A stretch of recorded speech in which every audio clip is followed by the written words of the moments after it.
وَلِلَّهِ الْعِزَّةُ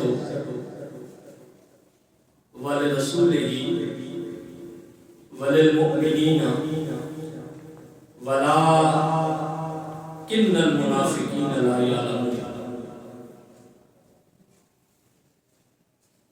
عزتوں کی مالک جو ذات ہے وہ اللہ تعالیٰ کی ذات ہے۔ تمام عزتوں کا جو خالق ہے وہ وحدہ لا شریک ہے، وہ بے مثل و بے مثال ہے، اس کا کوئی ہمسر نہیں، وہ عزتوں کے خالق ہے۔ وَلِلَّهِ الْعِزَّةُ، ساری عزتیں اللہ کے لیے، وَلِرَسُولِهِ،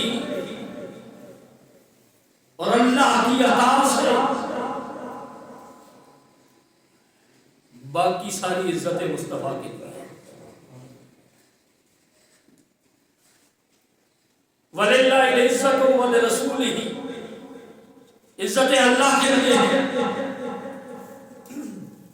عزتیں اس کے رسول کے لیے ہیں۔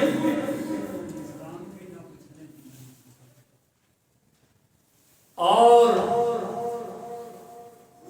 فرمایا وَلِلْمُؤْمِنِينَ، اور عزتوں کا تاج مومنوں کے لیے ہے۔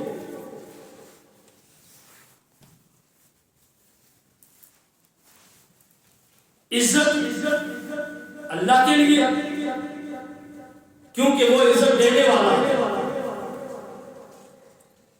عزت رسول اللہ کے لیے